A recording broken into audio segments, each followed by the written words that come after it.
வணக்கம்.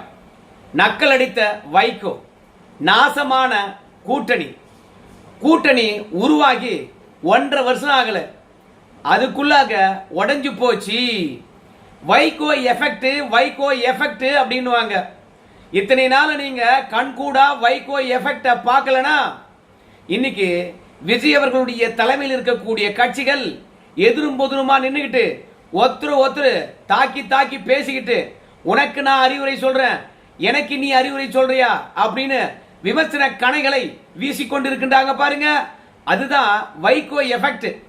வைகோ எப்போதுமே சரி, தான் ஒரு மேதாவி என்று நினைத்துக் கொள்வார். மக்கள் நலனை தாண்டி, ஏன்னா ஒரு அரசை உருவாக்குறாங்கன்னா மக்கள் நலனுக்காக தான் உருவாக்குறாங்க. ஆனா வைகோ அவர்களை பொறுத்த வரைக்கும் ஒரு புது இலக்கணமே எழுதுவார். என்ன இலக்கணம் அப்படின்னு பார்க்கும்போது, கூட்டணி தர்மம் அப்படின்ற ஒரு இலக்கணத்தை எழுதுவார். என்ன தப்பு பண்ணாலும் சரி முட்டு கொடுப்பார். என்ன விட கூட்டணிக்கு விசுவாசமா இருக்கக்கூடியவங்க யாராவது இருக்க முடியுமா அப்படின்னு விசுவாசத்தை காட்டுவார்.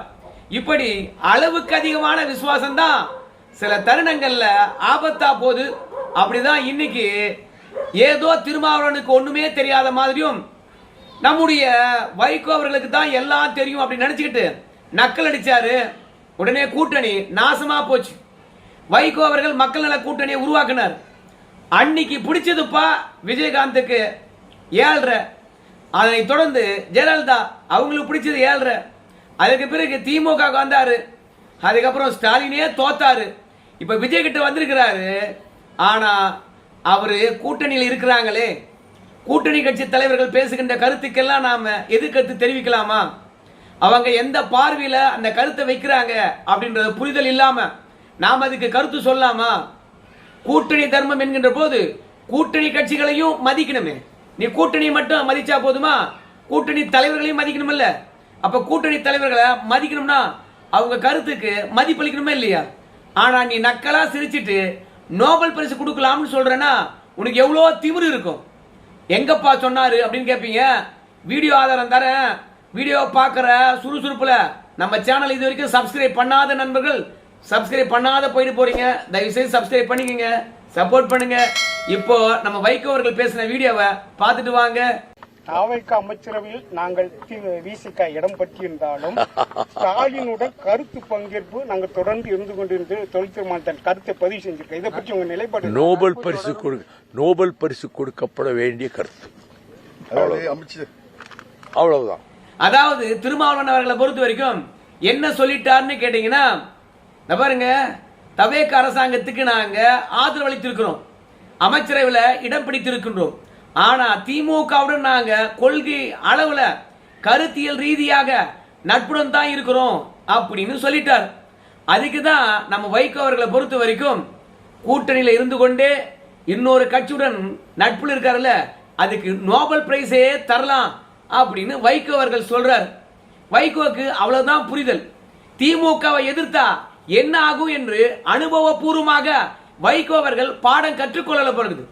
வைகோ அவர்கள் திமுகவிடம் பாடம் கற்கவில்லை என்றால் அவங்க கட்சியை கொஞ்சம் திரும்பி பார்க்க சொல்லு, தெரியும் திமுக எப்படி ஒட்டுமொத்த மதிமுகவையும் விழுங்கி விட்டு இருக்கிறது அப்படின்ட்டு.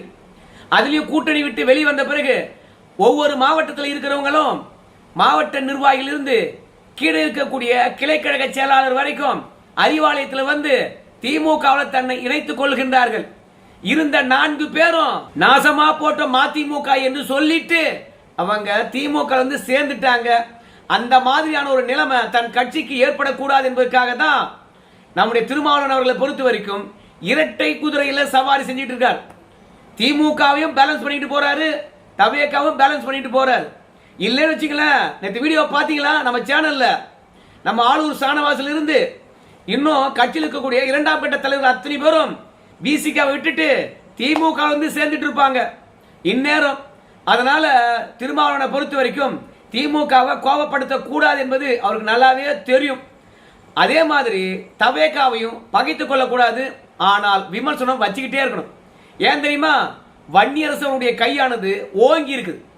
ஒரு உதாரணத்தை சொல்றேனே, விஜய் அவர்கள் பொறுப்பேற்ற பிறகு ஆதி திராவிடர் நலத்துறைன்னு ஒரு துறை இருந்தது இல்லையா, அந்த துறைக்கு இப்போ சமூக நீதித்துறை அப்படின்னு பேர் மாற்றம் செஞ்சிருக்கின்றார். இந்த சமூக நீதித்துறை என்று பெயர் மாற்றம் செய்ததனால ஆதி திராவிட மக்களுடைய நலன்களானது புறக்கணிக்கப்படுகிறதோ? சமூக நீதித்துறை என்றால் அதுல கள்ளர்கள் போன்ற பல்வேறுபட்ட சமூகங்களும் சேர்த்து வந்துடுறாங்க. அப்போ ஆதி திராவிடர்களுக்கு என்று தனிப்பட்ட ஒரு துறையை கடந்த கால ஆட்சியாளர்கள் வச்சிருந்தாங்க.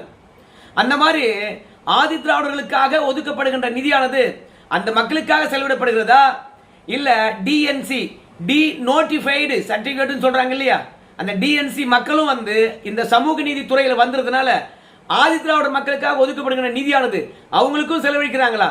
அதனால சமூக நீதி நலத்துறை வேணாம், ஆதி திராவிட நலத்துறை என்றே மாத்துங்க அப்படின்னு வந்து விசிகாவுடைய பொதுச் செயலாளர் ரவிக்குமாரும் துணை பொதுச் செயலாளரும் நம்ம விஜய் அவர்களுக்கு கோரிக்கை வச்சிருக்காங்க. ஆனா இந்த கோரிக்கையை வன்னியரசு அவர்கள் வந்து தப்புங்க, பெயர் மாற்றம் செய்ததுனாலே வந்து ஆதி திராவிட மக்களுக்கான நிதி குறையாது, அவங்களுக்கான நலத்திட்டங்கள் குறையாது, அவங்களுக்கான முக்கியத்துவம் எந்த விதத்திலும் குறையாது அப்படின்னு துறைக்கு பெயர் மாற்றம் செய்ததை சரி செய்து ஆதி திராவிட நலத்துறை என்று பெயர் வைக்க வேண்டும் என்று விஜய்க்கு கோரிக்கை வச்சா விஜய் அவர்கள் பதில் சொல்லல. ஏதோ தமிழக வெற்றி கழகத்துல ஒரு அமைச்சர் மாதிரி நினைச்சுக்கிட்டு வன்னியரசு வந்து அவங்க கட்சி பொதுச் செயலாளருக்கு எதிராகவே பதிலளிக்கின்றார். பேரெல்லாம் மாத்தவானா, இருக்கிற பேரே நல்லா தான் இருக்குது, அதன் மூலமாக ஆதி திராவிட மக்களுக்கு என்ன குறைஞ்சு போச்சு அப்படின்னு வன்னியரசு அவர்கள் வந்து பொதுச் செயலாளருக்கு எதிராகவே கேள்வி எழுப்புறார். சோ அந்த அளவுக்கு கட்சிக்கு எதிராக மாறி இருக்கின்றார் வன்னியரசு. ஏன்னா பதவி, ஒருவேளை இந்த விசிகா காரணங்களை பொறுத்த வரைக்கும் பாமக நெருக்கமா வந்து தவேகா கிட்ட உறவாடிக்கிட்டு இருக்காங்க. ஏன்பா பாமக உள்ள வந்தா விசிகா இருக்காதுப்பா அப்படின்னு சொல்லிட்டு வெளியேற்றினாங்கன்னா, அதனால இப்ப வன்னியரசை பொறுத்த வரைக்கும் விசிகா வெளியேறினாலும் நான் தவேகாவுடன் கூட்டணியில இருப்பேன். 2 எம்எல்ஏ தானே, அதனால ஒரு எம்எல்ஏ தவேகாவுடன் இணைந்தால் கட்சி தாவல் தடை சட்டமானது வராது. அதனால வன்னியரசு அவர்களுக்கு எந்த பிரச்சனையும் கிடையாது. திருமாவளவனை பொறுத்த வரைக்கும் பாமகவுடன் நெருக்கம் கூடாது, வன்னியரசுக்கு அதிக முக்கியத்துவம் கூடாது. அதனால அதை மட்டம் தட்டும் விதமாக நாங்க தவேகாவுடன் ஆட்சியில பங்கெடுத்திருந்தாலும் இன்னும் கூட்டணியில சேரல அப்படின்னு சொல்லிக்கிட்டு திரிகிறார். வைகோ அவர்களை பொறுத்த வரைக்கும் நல்ல கருத்து, நோபல் பிரைஸ் கொடுக்கலாம் அப்படின்னு சொல்லிட்டு நக்கல் அடிப்பார். ஆனால் இப்படி நோபல் பிரைஸ் கொடுக்கணும்னு சொல்லிட்டாரு இல்லையா வைகோ, அதுக்கு திருமாவளவன் அவர்கள் என்ன பதில் சொன்னான்னு தெரியல, அதை நீங்க பாத்துட்டு வாங்க. அவருடைய பரிந்துரைக்கு நன்றி. நோபல் பரிசு கிடைத்தால் அவருக்கு நன்றி சொல்லுவார். அவர் நக்கல் அடிச்சா நானும் நக்கல் அடிப்பேன். ஏன்னா வைகோ சொல்லு என்னைக்கும் பரணை ஏறினது கிடையாது. திமுக கூட்டணி இருக்கின்ற போதும் வைகோ அவர்களை பொறுத்த வரைக்கும் என் சொந்த சின்னத்தில் நிக்கிறேன் அப்படின்னு சொன்ன பிறகு கூட யாரும் காது கொடுத்து கேட்கல.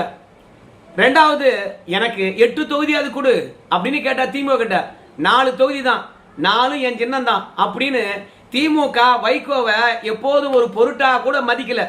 அப்படி இருக்கும்போது இவரு பெருசா விமர்சனம் பண்ணிவிட்டால் அப்படியே நாம வந்து பாத்தீங்கன்னா ஏத்துக்கிட்டு கருத்தை மாற்றிக்குவோமா என்ன அப்படின்னு சொல்லிட்டு சில தமிழக அரசியல் தலைவர்களுக்கு என்னுடைய கருத்து புரியவே புரியாது. நான் ஏன் அப்படி சொன்னேன் தெரியுமா அப்படின்னு சொல்லிட்டு வைகோக்கு கிளாஸ் எடுத்திருக்கின்றார் திருமாவளவன். என்னன்றதை பார்த்துட்டு வாங்க. ஏன்னா அந்த இடத்துல எனக்கு என்னுடைய பார்வை நேஷனல் பெர்ஸ்பெக்டிவ், ஒரு தேசிய அளவிலான பார்வையிலிருந்து நான் அந்த கருத்தை சொல்றேன். ஏன் தனிப்பட்ட முறையை நாங்க என்னுடைய பாதிப்பை நாங்க மனசுல வச்சுக்கல, தமிழ்நாட்டை மட்டும் நான் மனசுல வச்சுட்டு பேசல, விடுதலை சிறுத்தைகள் மட்டும் மனசுல வச்சுட்டு பேசல. தேசிய அளவில் பிஜேபிக்கு எதிரான ஒரு அணியை கட்டணும், அந்த அணியில திமுகவும் இருக்கணும், தாவேக்காவும் இருக்கணும். அதுதான் என்னுடைய பார்வை. இதை தமிழ்நாட்டு அரசியல்வாதிகளால புரிஞ்சிக்க முடியாது, ஊடகவியலாளர்களால் புரிஞ்சிக்க முடியாது. இவர் என்ன குழப்பறாரும்பாங்க. இந்த இடத்துல தாவேக்காவுக்கும் திமுகவுக்கும் எதிரும் புதிருமான நிலை இருந்தாலும் கூட தேசிய அளவில் பாரதிய ஜனதாவை எதிர்ப்பதற்கு, மதவாத அரசியலை எதிர்ப்பதற்கு, அவர்களின் சதி அரசியலை முறியடிப்பதற்கு உள்ளபடியே கொள்கை எதிரி என்று சொல்லக்கூடிய தாவேக்காவும் அதில் இருக்கணும், பிஜேபியை தொடர்ந்து எதிர்ப்புங்கிற திமுகவும் அதில் இருக்கணும். இது என்னுடைய கருத்து. இதை நான் சொன்னா திருமாவளவனுக்கு என்னாச்சுன்னு கேட்பாங்க. அது அவங்க புரிதல் உள்ள சிக்கலை தவிர என்னுடைய பார்வையில் உள்ள சிக்கல் இல்லை. அது பார்க்கலாம். அதாவது பாஜகவை வீழ்த்தணுமா, கொள்கை அளவுல முரண்பட்டு இருக்கக்கூடிய தமிழக வெற்றி கழகமும் திமுகவும் இந்தியா கூட்டணியில ஒன்னா இணைந்திருக்கணுமா நம்ம திருமாவளவனுடைய ஆசை. இப்படி தவேகாவும் திமுகவும் இந்தியா கூட்டணியில இணைஞ்சாங்கன்னு வச்சுங்களேன், அப்புறம் தமிழ்நாட்டு மக்களை பொறுத்த வரைக்கும் ஓ தவேகாவும் திமுகவும் ஒன்னா, அப்போ அதிமுக தான் தனியவா, அப்போ போன ஆட்சி திமுகவும் தவேகாவும் இணைந்து தான் செஞ்சாங்களா, அப்ப அந்த ஆட்சி வேணாம், அப்ப அதிமுக ஓட்டு போடுவோம் அப்படின்னு சொல்லிட்டு மக்களை பொறுத்த வரைக்கும் தவேகா திமுக ஒன்னா பார்த்து புறக்கணிச்சுட்டு அதிமுக ஓட்டு போட்டு போயிடுவாங்க. அதனால திருமாவளவனை பொறுத்த வரைக்கும் கேரளாவில் சக்சஸ் ஆகுறது, கர்நாடகாவில் சக்சஸ் ஆகுறது, ஏன் தமிழ்நாட்டில் சக்சஸ் ஆகக்கூடாது? ஒரே கூட்டணியில கம்யூனிஸ்டுகளும் இருப்பாங்க, காங்கிரசும் இருக்கும். அந்த மாதிரி தான் தமிழ்நாட்டில் பாராளுமன்ற தேர்தல் என்றால் திமுகவும் அந்த கூட்டணியில் இருக்கும், அதோட போச்சுன்னா தவேகாவும் இருக்கும். இப்ப 2029 மோடியா ராகுல் காந்தியா என்ற தேர்தல் வரப்போது பாராளுமன்றத்துக்கு. அதுல ஸ்டாலினும் இருப்பாரு, விஜய் இருப்பார் ஒரு கூட்டணியில. ரெண்டு பேரும் ஒரே பஸ்ல ஏறிக்கிட்டு ராகுல் காந்தி வந்தாதான் நீட்டை நீக்க முடியும், அப்படி நீட்டை நீக்கினா தான் அடித்தட்டு மக்கள் எல்லாம் வந்து பாத்தீங்கன்னா எம்பிபிஎஸ் போக முடியும். அது மட்டும் இல்ல, இப்ப பாருங்க தமிழ்நாட்டில் 4 மருத்துவ கல்லூரிக்கு நிகர்நிலை பல்கலைக்கழகமாக மாத்திட்டாங்க மத்திய அரசாங்கம். அது மட்டும் இல்ல, தமிழக அரசாங்கத்துக்கிட்ட நோ அப்சர்வேஷன் சர்டிபிகேட் வாங்காம நீதிமன்றத்தின் மூலமாக நோ அப்சர்வேஷன் சர்டிபிகேட் வாங்கினதுனால இப்போ 4 மருத்துவ கல்லூரிகள் 4 நிகர்நிலை பல்கலைக்கழகமா மாறிச்சு. அப்போ அந்த 4 பல்கலைக்கழகத்திலும் மாணவர் சேர்க்கையானது 620 மாணவர்கள் சேருவாங்க. இதற்கு முன்பெல்லாம் வந்து பாத்தீங்கன்னா அங்க நீட்டு அப்ளை ஆகும், அதோட அரசு பள்ளியில் படித்த மாணவர்கள் அங்க கிட்டத்தட்ட ஒரு 50 பேராவது சேருவாங்க. ஆனா இப்போ நிகர்நிலை பல்கலைக்கழகமா மாறினால சிலபஸ் அவங்களே தேர்ந்தெடுத்துக்கலாம், நீட்டு வேணும்னா வச்சுக்கலாம், இல்லைன்னா விட்டுடலாம். அதே மாதிரி பீஸை பொறுத்த வரைக்கும் எவ்வளவு வாங்க வேண்டும் என்பது இந்த தனியார் மருத்துவ பல்கலைக்கழகமே முடிவு பண்ணலாம். அதே மாதிரி அந்த 620 மாணவர்களும் இந்த கல்லூரியானது இல்ல இந்த பல்கலைக்கழகம் அது யாரை சேர்க்கணும்னு நினைக்கிறாங்களோ அவங்க சேர்த்துக்கலாம். அப்போ தமிழ்நாடுல கிட்டத்தட்ட 620 இடங்கள் காலியாகுது.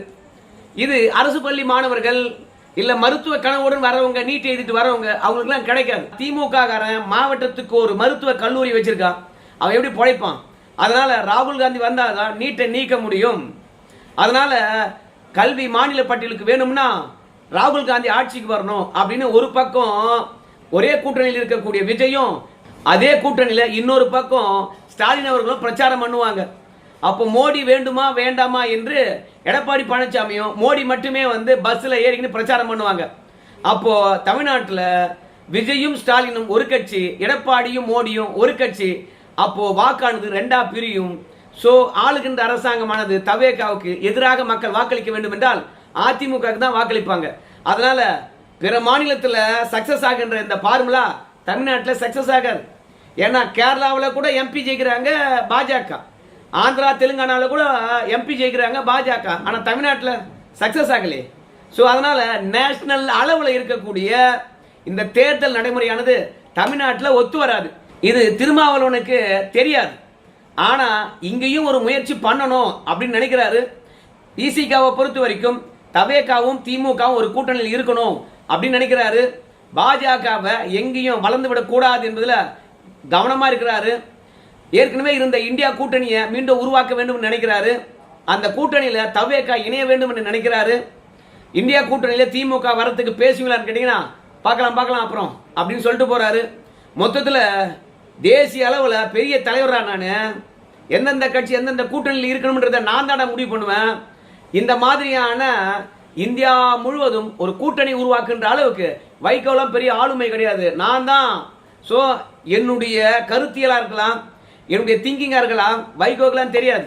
அதில் தெளிவாக சொல்லுவார், தமிழ்நாட்டில் இருக்கிறவனுக்கு எவனுக்கும் இந்த அரசியல் தெரியாது அப்படின்னு சொல்லிட்டு போவார். மொத்தத்தில் திமுகவை தீர்த்து காட்டணும், தவேகாவுடன் ஒரே கூட்டணியில் சேர்த்து அப்படின்னு நினைக்கிறாரு திருமாவளவன். திமுகன்ற ஒரு கட்சி இருந்தா தானே எங்க ஆட்களை இழுப்ப வா தவேகாவுடன் கோத்து விடுற. இப்போதே வந்து இந்தியா கூட்டணியில தவேகாவும் இருக்க போது திமுகவும் இருக்க போது அப்படின்னு நெரேட்டிவை திருமாவளவன் அவர்கள் செட் பண்றாரு. அப்படி செட் பண்ணுகின்ற போது திமுக ஓட்டு போடுவாங்களா தவேகா ஓட்டு போடுவாங்களா ஒரே கூட்டணியில் இருந்தா?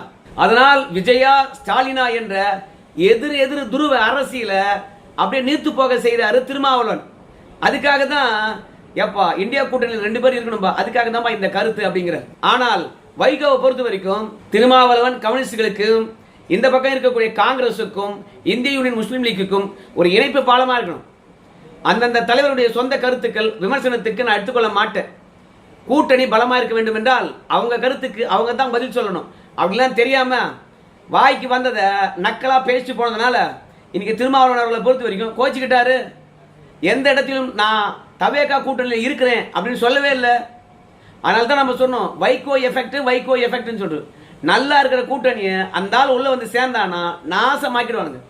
கூட்டணிக்கு விசுவாசமா இருக்கிற மாதிரியே காட்டிக்கிட்டு அந்த கூட்டணியை சுத்தமா சோலி முடிச்சுவார். அப்படிதான் விஜய் கூட்டணியை சுத்தமா சோலி முடிச்சிட்டாங்க. மொத்தத்தில் இன்னைக்கு திருமாவளவன் பேச்சு, வைகோ பேச்சு, இதையே பேசி பேசி நாம தமிழ்நாட்டில் நடந்த கொலைகளை மறந்துட்டோம், கொள்ளைகளை மறந்துட்டோம், விவசாயிகள் படுகின்ற வேதனையை மறந்துட்டோம். தருமபுரி பஸ் ஸ்டாண்ட்ல வந்து ஒரு இளம்பெண் காதலிக்க மறுத்துட்டான்னு சொல்லிட்டு எல்லாரும் இருக்கிற இடத்துல அந்த இளம்பெண்ணுடைய கழுத்தா இருக்கிறான்.